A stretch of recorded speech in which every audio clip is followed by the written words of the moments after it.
Para sahabat, tiga hari berturut-turut, Sabtu, Minggu, Senin, itu saya menyajikan 3 video dari YouTube, dari channel YouTube, kemudian saya hadirkan di Facebook Sutoro Eko.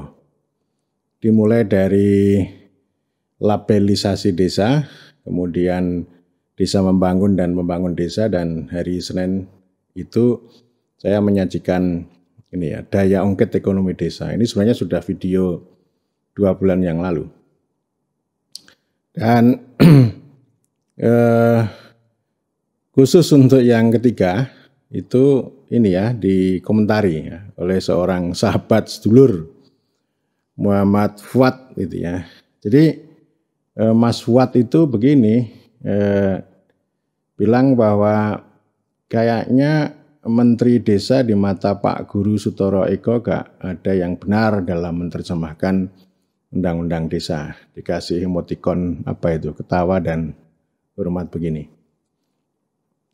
Apakah desa harus lepas seluruh ikatan ring negara atau pemerintah pusat supaya desa bisa bebas dengan berbagai lompat salto gitu.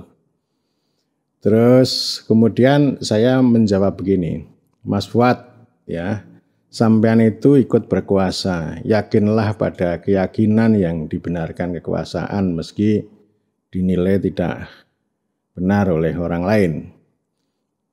Keyakinan harus lebih penting daripada kebenaran. Saya hanya ingin mengatakan bahwa tidak ada kebenaran tunggal yang dimonopoli oleh kekuasaan, dan kekuasaan ini berpengaruh jauh lebih besar ketimbang omongan saya.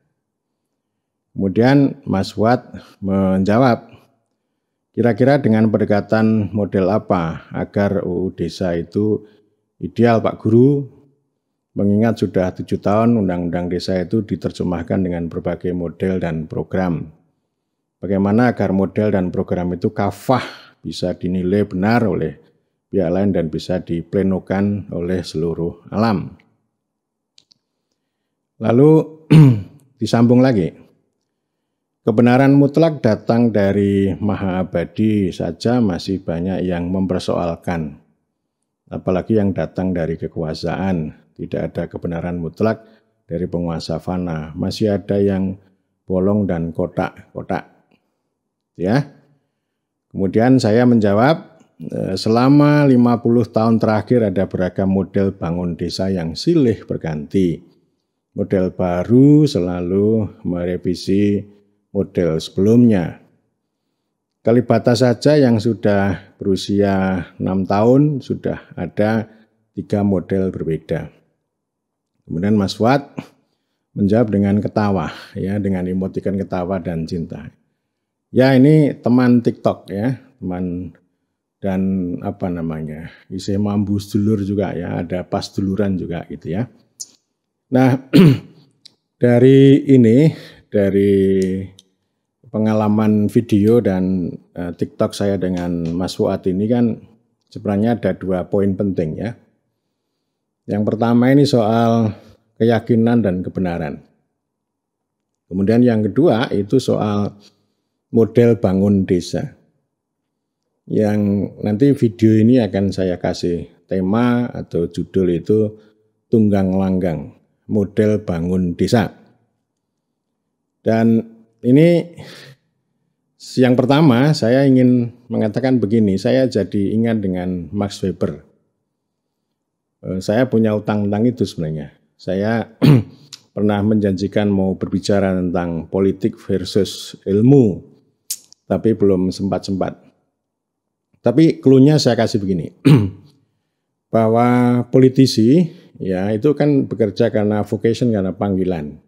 Sama juga ilmuwan itu kan juga bekerja karena panggilan. Science is a vocation, politics is vocation. Intinya politik ya, politisi itu ya bekerja atau terpanggil itu atas dasar keyakinan. Presiden, menteri, bupati, wali kota, gubernur, kepala desa itu keyakinan dasarnya. Kalau ilmuwan itu mencari kebenaran. Jadi 2 poin ini bisa berbeda. Dan Max Weber itu kan sebenarnya dia defense politics. Dia membela politik. Ketika dia berbicara birokrasi, model-model birokrasi yang kemudian orang bilang Weberian birokrasi itu, sebenarnya Weber sendiri mengkritik keras birokrasi ini menjadi negara yang terlalu dingin, yang sangkar besi gitu. Sehingga ini membuat tidak dinamis. Nah, oleh karena itu dia akan membela politik dan dia mengkritik para ilmuwan yang mengutamakan kebenaran itu ketika masuk ke dalam dunia politik. Ya, karena dia akan membedakan ini dua track yang berbeda. Jadi nanti kalau ilmuwan itu yang punya kebenaran itu masuk ke dalam politik pasti akan gagal. Karena perbedaan antara kebenaran dan keyakinan, dan yang lebih penting bahwa kalau dia meyakini atas kebenarannya itu bisa celaka karena ilmuwan dari politisi ilmuwan itu kan nanti akan menghadapi berbagai macam kepentingan, berbagai macam keyakinan yang saya kira berbeda dengan kebenaran yang dimiliki oleh ilmuwan gitu. Itu saya keluar aja, jadi bukan porsi saya untuk membahas lebih jauh tentang politics as vocation maupun science as vocation. Tetapi poin saya ini dua track yang berbeda dan yang mau saya katakan bahwa politisi itu kan bekerja atas dasar keyakinan dan ilmuwan itu bekerja atas dasar kebenaran. Dan bagaimana ini hubungan antara dua ini gitu. Ya tentu kebenaran itu kan macam-macam, tidak tunggal. Ada berbagai ilmuwan yang punya pendapat sangat beragam. Misalnya ngomong desa aja udah beraneka ragam.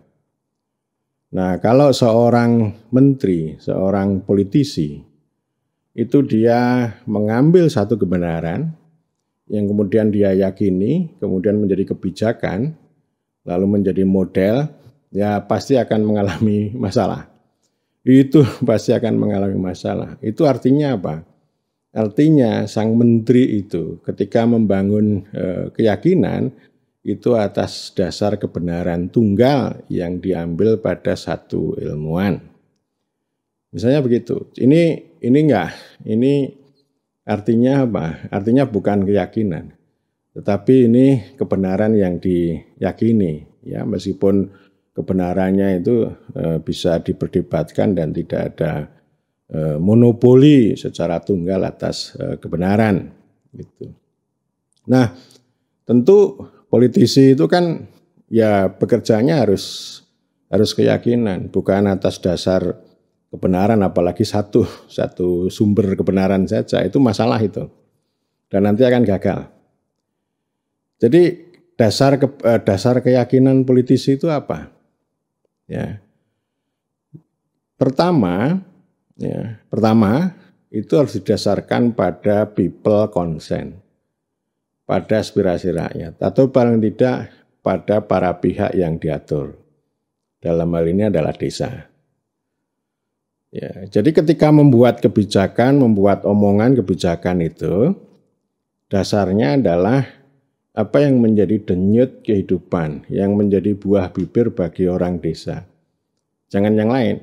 Itu. Ini kan sama dengan tradisi belusukan Presiden Joko Widodo.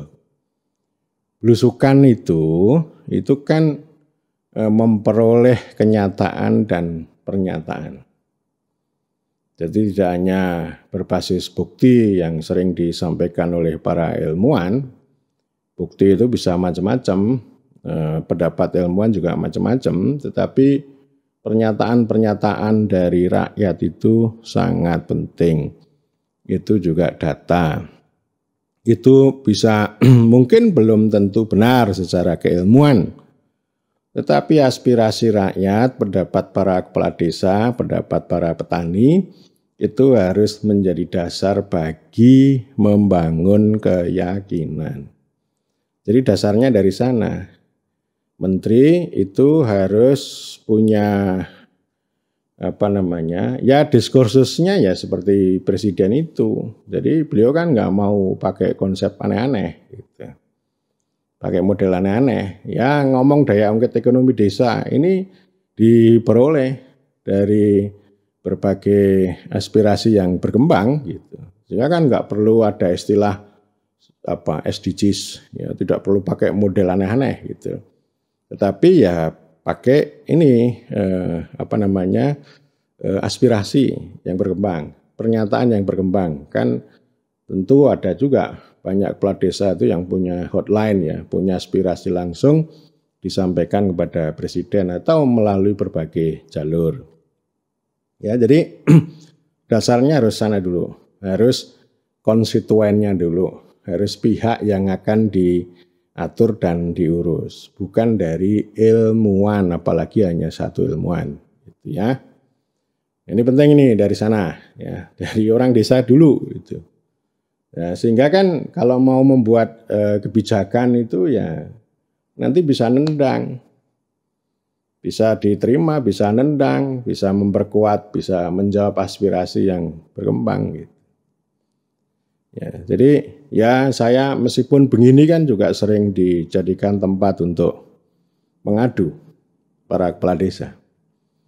Ya, jadi saya ngomong begini ini kan juga karena itu tadi ya. Karena saya menerima masukan. Ada para kepala desa yang pernah datang ke kampus lalu ngobrol dengan saya. Kepala desa bilang gini, Mas Guru, terus terang kami ini haus kasih sayang. Waduh, memangnya saya bisa memberikan kasih sayang itu contoh ya.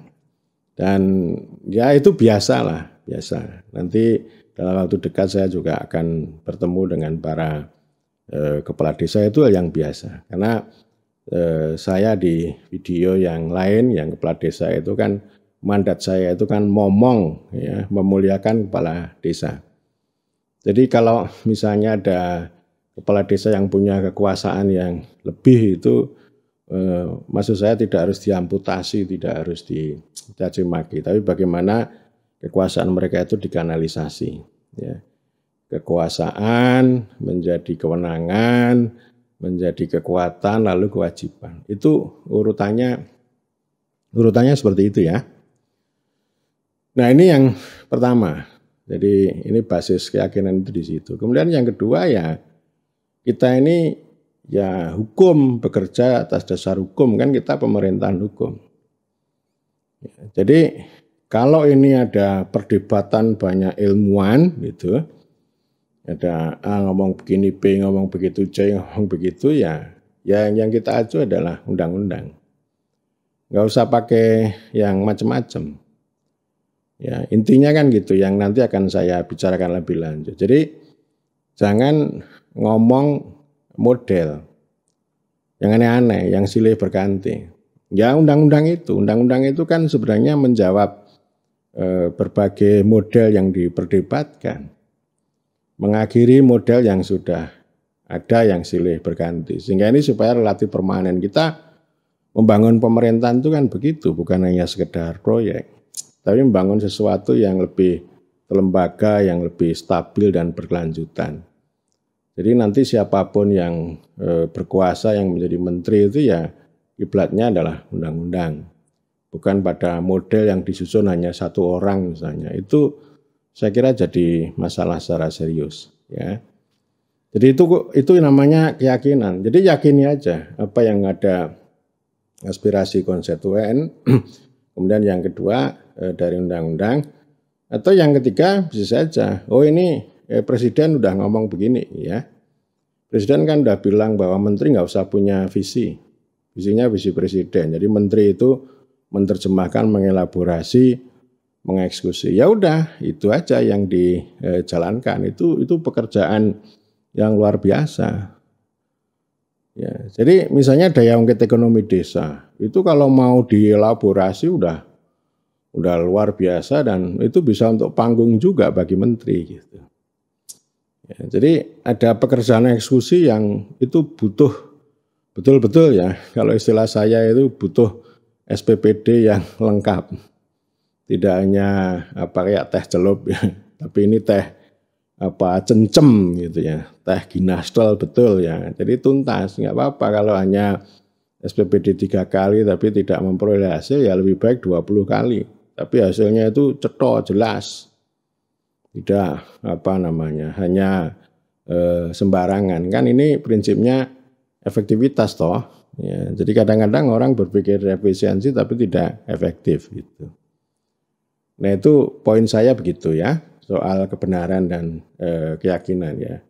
Sekali lagi kebenaran itu macam-macam. Menteri, pemerintah, politisi itu harus bekerja beyond kebenaran, tapi harus keyakinan. Ya. Meskipun orang juga mengatakan kalau keyakinan itu kan harus benar. Enggak ya kalau sudah 3 dasar itu saya kira sudah legitimasinya sudah baik. Jadi lebih penting legitimasi daripada kompetensi. Ya. Legitimasi penting. Legitimasi dari rakyat, dari konstituen, legitimasi dari undang-undang, dan kemudian yang ketiga legitimasi dari presiden atau pemerintah. Itu, dan kemudian saya mau ini punya kaitan dengan model bangun desa. Dan ini juga terkait dengan apa yang sering saya katakan bahwa kita itu punya banyak kepala pemerintahan, banyak politisi, banyak pemimpin, banyak negarawan, tetapi kita tidak punya pemerintah dalam arti yang sebenarnya. Orang bilang ganti rezim, ganti menteri, ganti aturan, ganti kebijakan. Itu namanya kan nggak kokoh. Ya memang itu masuk akal ya. Tetapi ya apa gunanya kita punya undang-undang. Setiap isu kan ada undang-undangnya. Ya undang-undang itulah yang kemudian diterjemahkan secara konsisten ya, secara koheren. Jadi otaknya jangan mengatur undang-undang gitu. Kalau mengatur undang-undang repot. Bikin peraturan menteri sumbernya bukan mengelaborasi undang-undang tapi pikirannya 1-2 pakar lah, kan repot. Repot nanti, itu sangat repot. Yang terjadi nanti kan peraturan pemerintah mengatur undang-undang, lalu peraturan menteri mengatur peraturan pemerintah. Itu kita tidak berpemerintahan dengan baik. Termasuk kita pemerintah tidak menjadi pemerintah dalam arti yang sebenarnya.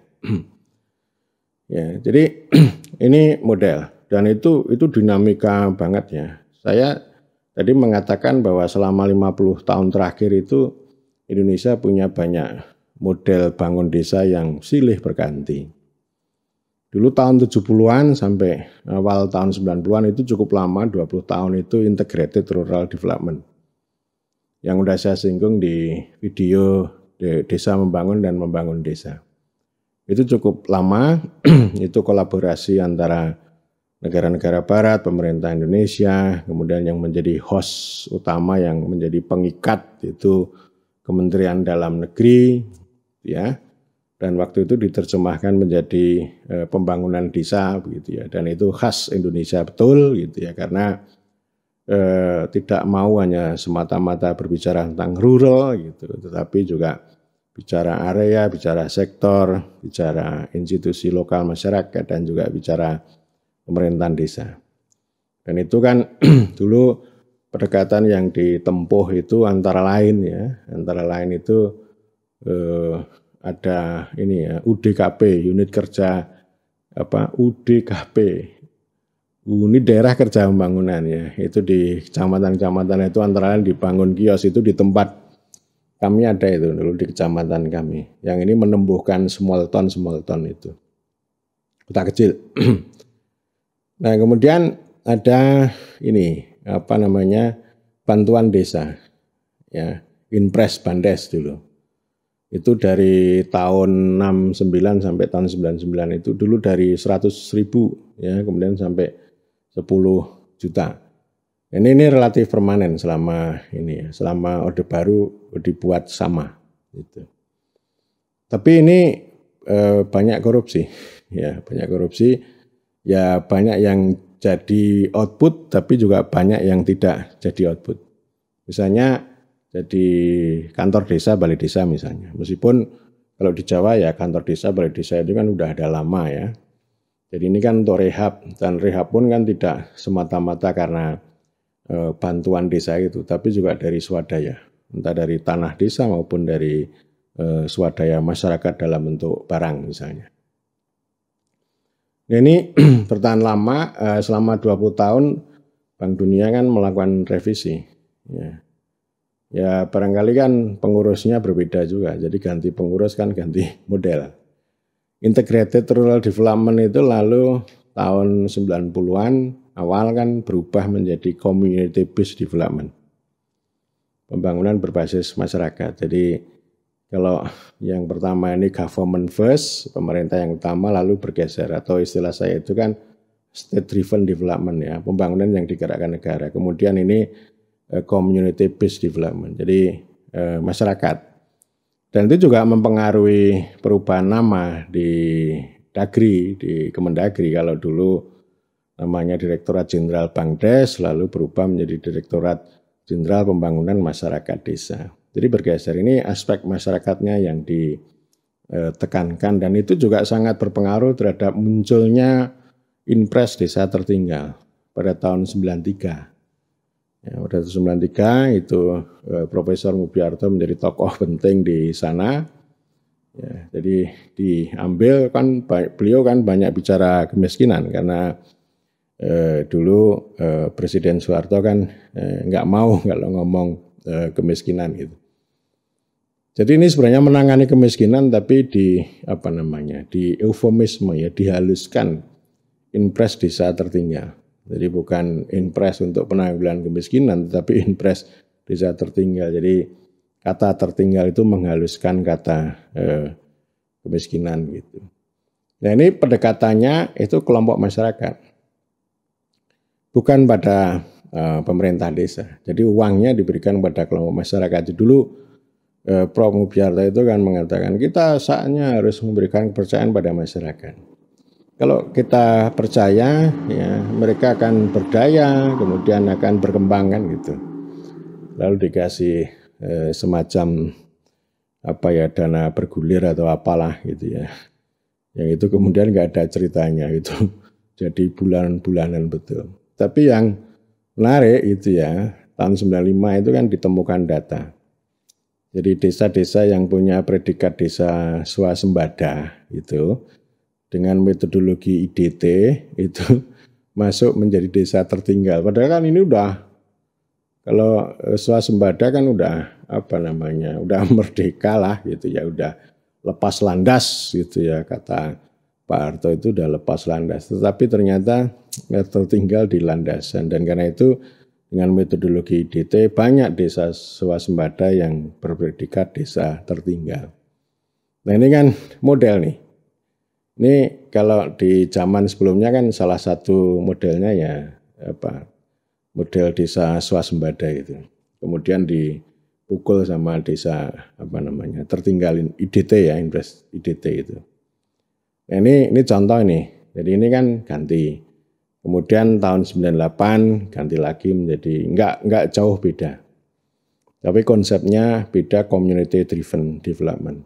Dan itu bertahan cukup lama juga, tahun 98, kemudian disambung itu ada proyek pengembangan kecamatan, itu kan nama programnya, tapi nama modelnya kan community driven.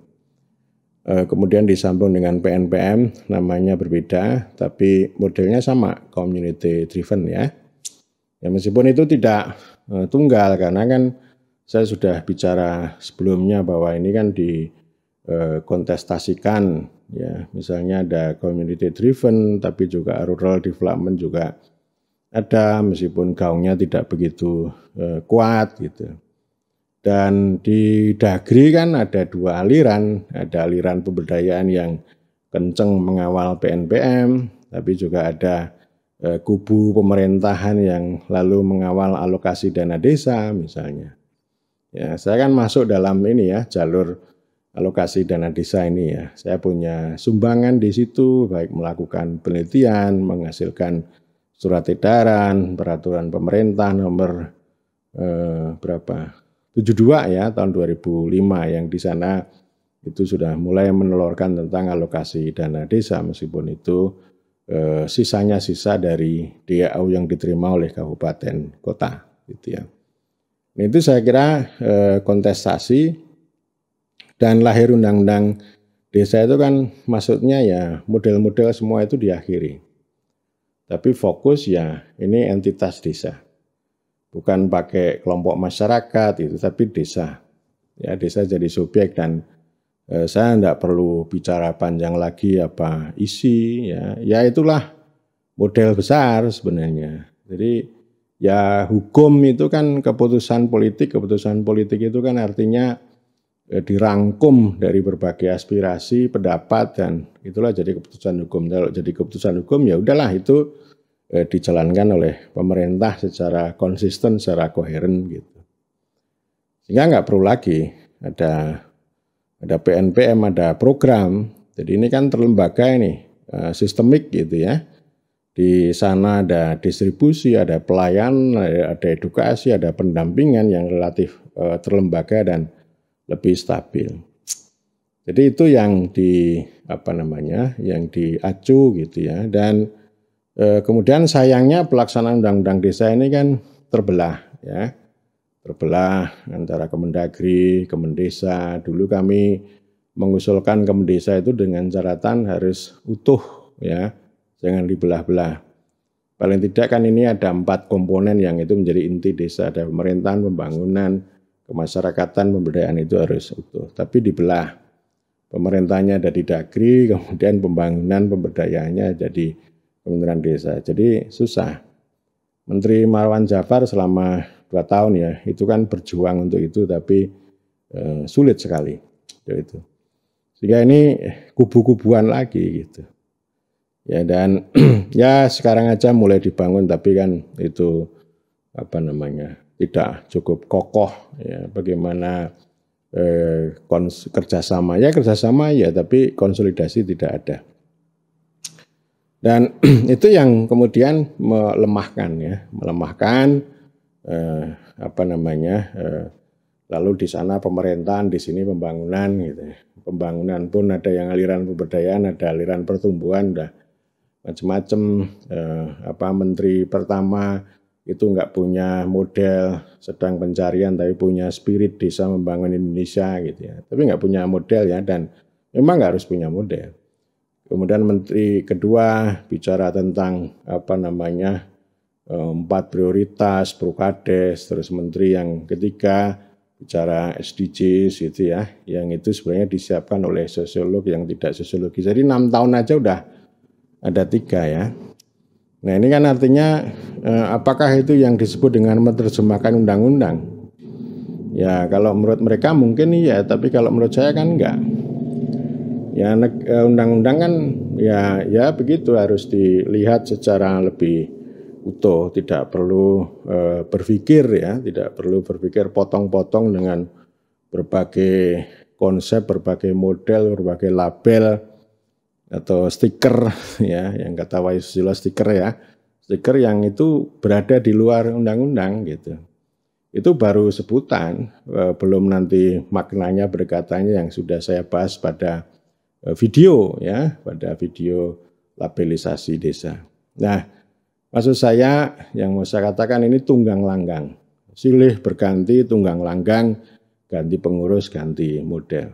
Ya menteri itu kan rentan ya, bisa setahun ganti, 2 tahun ganti. Nanti ganti menteri ya ganti model lagi kan enggak, padahal undang-undangnya kan sama, aturannya sama gitu. Ya model ini kan lalu apa maksudnya gitu ya.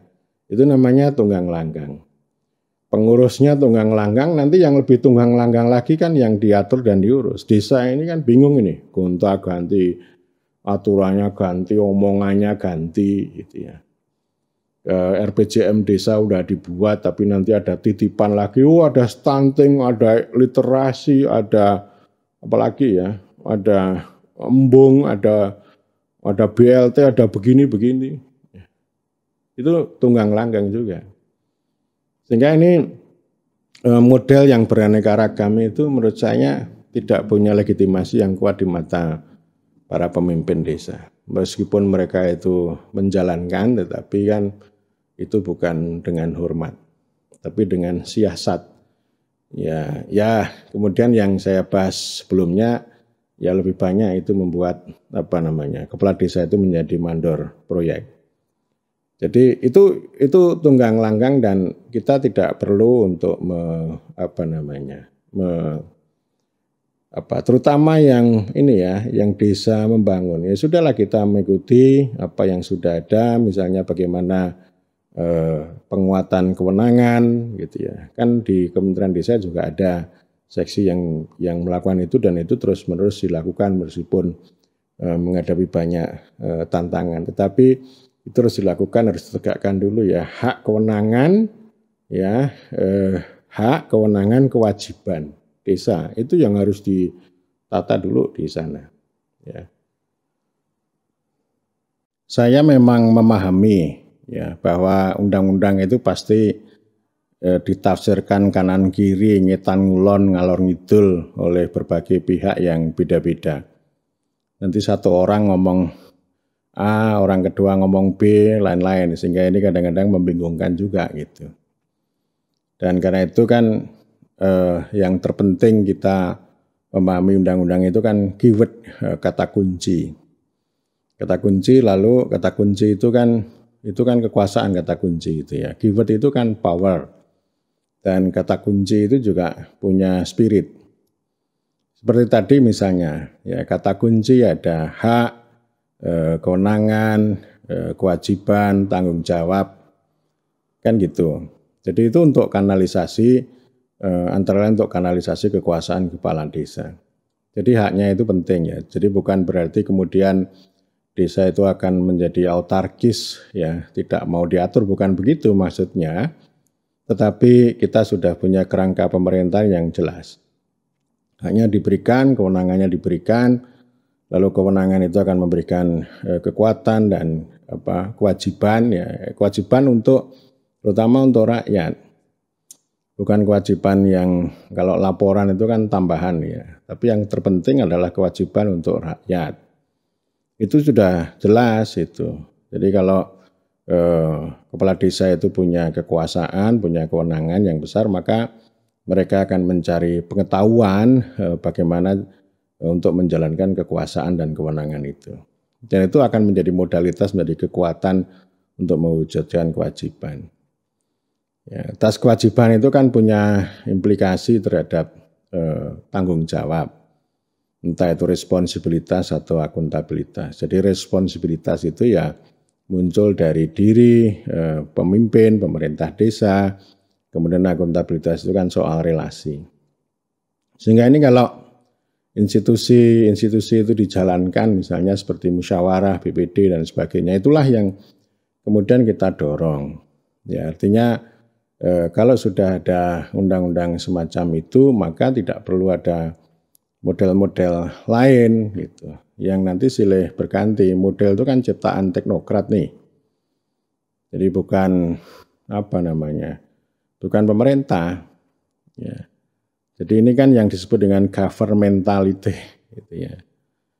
Jadi artinya kekuasaan itu menyebar kemana-mana, malah menjadi semua pihak menjadi tunggang langgang, tidak jelas keluar dari track atau istilah saya tidak duduk atau jungkir balik kan gitu.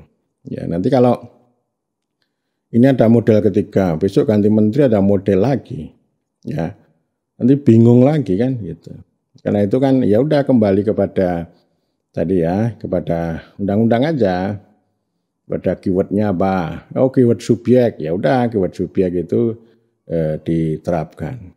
Ya jadi intervensi itu kan dilema. Negara masuk desa itu dilema, berbeda dengan negara kepada warga sekali lagi. Ya, dilemanya kan kalau negara tidak hadir itu salah, tetapi kalau hadir keliru. Cuci tangan itu jauh lebih baik daripada campur tangan, tapi yang terbaik adalah turun tangan. Turun tangannya ya dalam rangka untuk memperkuat itu, memperkuat prinsip-prinsip hak, ya, hak, kewenangan, kemudian kekuatan, kewajiban, tanggung jawab itu diwujudkan ya antara lain dengan melayani dan mendidik. Jadi maknanya begitu ya, melayani, mendidik, mempercayai, memberikan tantangan. Kalimat-kalimatnya kan mempercayai dan menantang. Bukan instruksi terus-menerus, apalagi koersi atau ancaman itu membuat takut ya. Saya kira terlalu berlebihan kalau lalu melihat desa itu akan bebas salto, enggak gitu ya. Kita percaya pada sistem, pada hukum yang kita sudah bangun kan gitu. Nah kemudian memang kalau di ranah membangun desa ya itu ada banyak pilihan-pilihan ya, tetapi keyword ya tidak harus pakai model-model yang beraneka ragam gitu ya, tetapi kita sudah bisa mengambil pelajaran ya, dan itu bisa saja beragam. Misalnya bagaimana Jepara ya yang sudah saya bicarakan sebelumnya, itu bisa diambil pelajarannya. Memang ini tidak bisa jangka pendek, harus jangka panjang, tapi ini berkelanjutan. Dan tentu saja kan Jepara bisa begitu kan bukan karena model, tetapi karena transformasi sosial, ada gagasan, ada tindakan, ada kolaborasi, ada relasi sosial antara pengusaha mebel dengan petani, dengan kepala desa, dengan bupati, dan seterusnya lah. Jadi ya itu yang bisa kita lakukan, dan saya menyarankan untuk ruralisasi, ini adalah industrialisasi perdesaan yang itu menyatu melekat dengan pertanian. Pertanian itu adalah hal ehwal petani. Ya, jadi maksud saya ya petani, ya nelayan, ya peternak, ya perajin dan sebagainya, yang saya kira nanti masing-masing daerah itu akan sangat beragam, dan yang jauh lebih penting itu adalah ini ya, denyut kehidupan, ya suasana kebatinan, denyut kehidupan itu yang saya sering sebut sebagai politik, itu yang harus menjadi dasar keyakinan, kebajikan dan kebijakan juga. Jadi jangan terlalu percaya pada teknokrat yang hebat menyusun model beserta konsep-konsepnya, indikatornya, indeksnya, datanya. Ya, jadi mulai dari model, ya model itu kan macam-macam, nanti kan ujungnya data. Itu ya hanya untuk data aja, untuk sajian pertunjukan aja. Ya, dan itu memperkuat si teknokrat itu kan makanya kan ini data kreasi. Jadi data yang diambil secara rigid, secara ketat dari desa itu nanti akan hanya lebih banyak berguna bagi teknokrat itu. Paling banter bagi politisi ini hanya untuk pertunjukan, tetapi di bawah, di desa itu sebenarnya tidak terjadi perubahan secara signifikan, terutama pada sisi hasil ya, pada sisi hasil dan dampak, dan ini merupakan refleksi dari tujuan. Ya tentu saja kerja-kerja model itu banyak outputnya gitu, karena kan output dan sebagainya ini kan di drive itu digerakkan dengan tadi ya, dengan oleh model, oleh indikator gitu ya. Misalnya sekian embung dibangun, sekian jalan dibangun, misalnya begitu. Kayak dulu sekian desa mandiri energi dibangun, meskipun itu kemudian tidak berkelanjutan kan gitu. Jadi industrialisasi perdesaan itu bisa menjadi contoh ya. Di sana penting untuk dibangun kolaborasi para pihak, dan institusi itu menjadi penting. Jadi Kementerian Dalam Negeri, Kementerian Desa itu kan bukan berbicara tentang sektor, ya, tetapi berbicara tentang institusi gitu ya, berbicara tentang subjek yang terpenting. Subjeknya siapa? Terutama ya desa harus bisa menjadi subjek, meskipun pembangunan kawasan perdesaan itu berbicara tentang ruang, tentang komoditas, tapi yang paling penting sebenarnya adalah desa bersama petani, nelayan, peternak, itulah yang harus menjadi subjek, sementara komoditas itu adalah objeknya. Ya, jadi itu yang prinsip-prinsip itu yang harus kita bangun. Di dalam undang-undang sudah ada prinsip partisipasi, ada prinsip kerjasama, ya, yang itu harus dilakukan. Jadi kata-kata kunci itu bisa kita pelajari, bisa kita elaborasi dengan lebih baik tanpa harus dengan model-model khusus yang sebenarnya itu akan menciptakan tunggang langgang, ya, tunggang langgang, tapi perubahannya malah justru tidak bisa kita raih dengan baik. Itu ya. Saya kira demikian, dan itu terus-menerus akan saya elaborasi gagasan-gagasan seperti ini, dan ya itu namanya kita berpikir transformasi, bukan berpikir proyek, transformasi. Saya kira demikian, matur nuwun.